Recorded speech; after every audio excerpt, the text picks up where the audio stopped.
Welcome to the Latina Money Podcast, wealth creation for the modern Latina. Each week, Janet talks wealth and money and takes you behind the scenes in conversation with successful entrepreneurs, creatives, and industry elites to share exclusive insider tips, wisdom, and action-based strategies to help you create your own wealth and build smart and savvy income.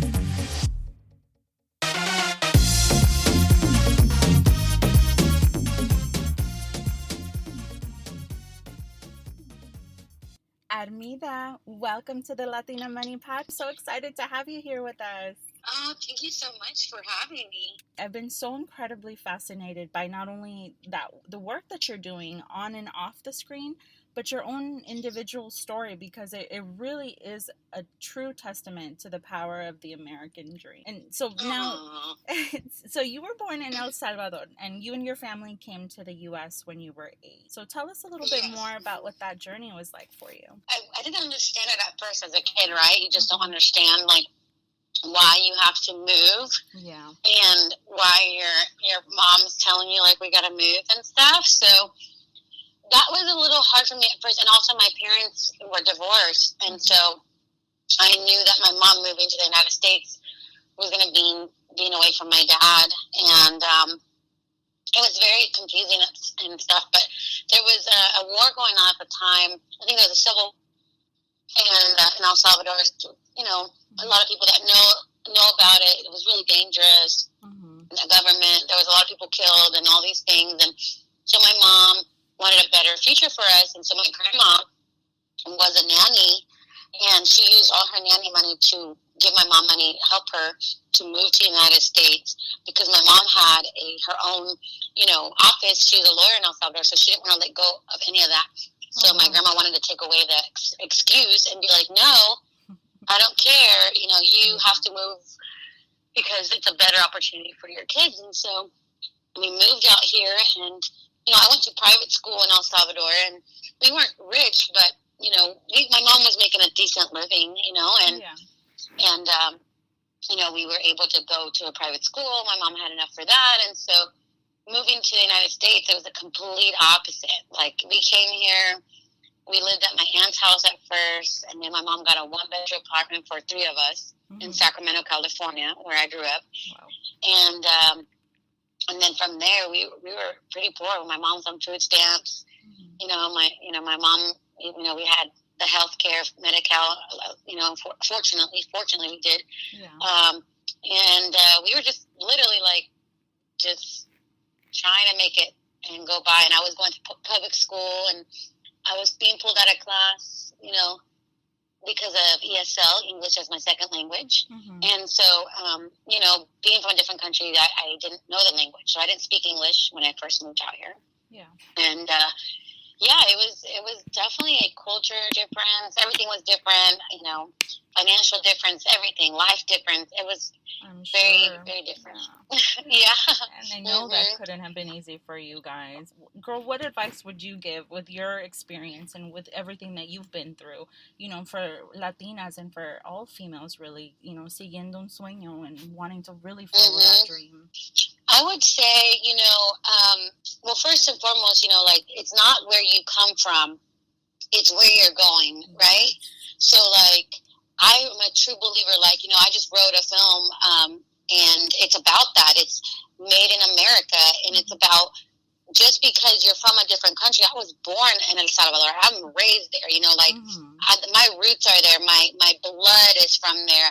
You can tell I'm a brown girl. I mean, that's not going nowhere, you know? Yeah. And so, but doesn't matter. That, your skin color, the way you look, where you come from, your first language, that doesn't mean that you can't make a dream in America. And I think, you know, what my biggest thing would be for advice for women, you know, no matter what, women, Latinas, wherever, not just Salvadorian women, all Latinas across the world, I would say, just no matter what you want to be, like, make sure that you stick with it, and make sure then don't let anyone tell you that you can't make that dream happen. Like, whatever it is. It could be being, you know, in front of the camera, behind the camera. It could be, you know, you want to be a model, you want to be an actress, you want to be a storyteller, whatever. Like, you want to be, a doctor in America, and you're from El Salvador. I mean, it doesn't matter. I really believe that you can make it happen. And there's so many opportunities here that you just have to like go after them, you know? Yeah. Awesome advice. And I know that you just mentioned your film Made in America. And, really interesting is that you hired in purposefully and consciously, you hired an all-women crew for the entire production. Yes, I did. Yeah. It's so interesting. And so what was it like for you as an actress and as, the director as well, and the screen, the writer, to work in a all-female centered production? Honestly, it was by far the best. When I tell you, I mean, la mejor like set that I've ever been on and that I've ever done. I mean, that whole, lies about women don't work well together or, whatever, that's a bunch of BS. Totally. Because I'm going to tell you, like, for the first time I was able to make my crew on my own, like I was able to hire the people, hire the women, hire minorities, hired LGBTQ, I was able to do that. And I said to myself, wait a minute, if I can do this in a low level, because it's a short film, you know what I mean? We spent about $10,000 on it, Okay. But that's low budget compared to all the amazing, like, films that are out there that are being made by, studios and money, if you have that kind of money, you can make whatever you want to happen. And if I could do it in $10,000, like, or less budget, like, we literally, like, that budget was out of our pockets. And there was a lot more that, it could have been worth, like, I think $40K, $30K with all the stuff that we had, the value of stuff. But we made it work with the minimum amount of money. So to me, we all worked together, all as women. We didn't care where we were from. We didn't care, like, we had different positions. We all knew our strengths. And it was just the best. I mean, we all collaborated. It wasn't like I'm this, you're that. No, it was like, what do you need? How can I help you? We all took different jobs on because we didn't have, like, a really big set. So, if, I became a set designer at one point, I mean, it was just, all like, we just hats. Did it. Yeah. Yeah. And nobody complained, nobody. Yeah. And it was just, I hope that one day I can be, with a big studio and have more independent money and have more of the funds to make more happen like that. Like, that's my dream. I would say if you want to get into my industry and you want to be a storyteller, you want to be an actress, you want to, you want to be behind the camera. I mean, I actually really, really motivate women to get more behind, like, become a gaffer, become a sound girl, become a camera operator, because we don't have enough of them. I know that firsthand, that it was so hard for me to hire all women crew because there just wasn't enough women in certain departments. Yeah, I can see that.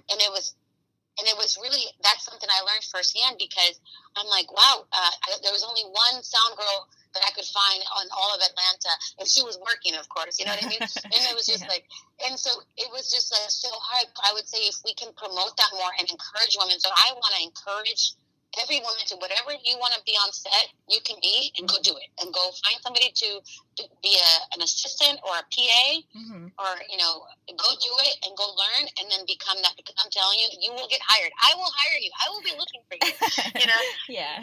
So I would say that, and I would say, if you want to be a storyteller, I would say just do it. Like, the money will come. People, if you have a good story, people will back you. Like, I'm telling you, that's like, true. My producer, she's Black, and she's, but she's also, her family was also an immigrant from Nigeria. Wow. And so, but she can relate to a different immigrant story. So that to me spoke a lot, but she backed my story so hard that she put her own money, and I would have, so a woman invested on a woman, and I'm like, wow. And so to me, back other women, I would say, like, if you find somebody, make sure you back her too, and they will back you. Absolutely. Write a good story. Like, put it out there, and, start finding people that believe in it as much as you, and create it. It doesn't have to take as much money as it took for me. You can even, nowadays, you can make it on an iPhone. Yes, and really extraordinary quality, I've learned. Some of these devices are out of control, because they're better than some of that professional, expensive stuff. Like, and a lot of music videos. Like, I think Selena's last video. Really? Was done her music video. Like, look at her now. It was shot in an iPhone. Wow. And but I will say, just make it, create it. Make sure, obviously, you make it tasteful, so then people want to watch it. And and then the money will come. Like, I'm sitting here, I haven't campaigned, and I use my credit card and all that stuff in my bank, but but to me, it was worth and that's another thing. Like, if you really believe in something, you're not even going to look at the money part. You're just going to, like, do it. Definitely, I agree with that. But the money will come. You're right. But you know what? I will say one thing, though. Like, just because, like, some people, they're like, that sounds easy, but I have to work a 9 to 5, or I have to I'm a waitress, right? Because I did that. So, like, I started off with, waitressing, Uber driving. I mean, I did it all to become an actress. And I was walking dogs, in exchange for acting classes, you know what I mean? But so I've been there, so I don't want people to think like, I don't want to think that I think it's easy, but also find those things that, that can support you, but also find like that one niche to financially put you in a good place. So for me, it was like commercials, booking commercials put me in a place that now I can invest in myself and my projects. Oh, wow. So I would say, like, go find one thing that you're really good at in your niche, and then make money off of that. And then you may not want to do that forever, but, like, at least make enough money financially there to put yourself in a place that you're not, like, struggling. And then, so then you can have the time and money, because it takes a lot of time to create something. So, definitely. Good advice. So, So with us hanging tight until Made in America makes a big debut, what other exciting upcoming projects will we be able to see you in, and how can we stay connected to the work that you're doing? I have a movie coming out, Boss Level. It's with Naomi Watts, Mel Gibson, Frank Grillo, and a bunch of other amazing people. And so it was with Joe Carnahan, the director. Tell us a little about the plot. What's the storyline behind this? So the story. So I play Esmeralda, and she's chasing after the lead, Frank Grillo, and she's Latina, which I love, and so I'm grateful for Joe, the writer, for putting that part in there, because that gave me that opportunity. Absolutely.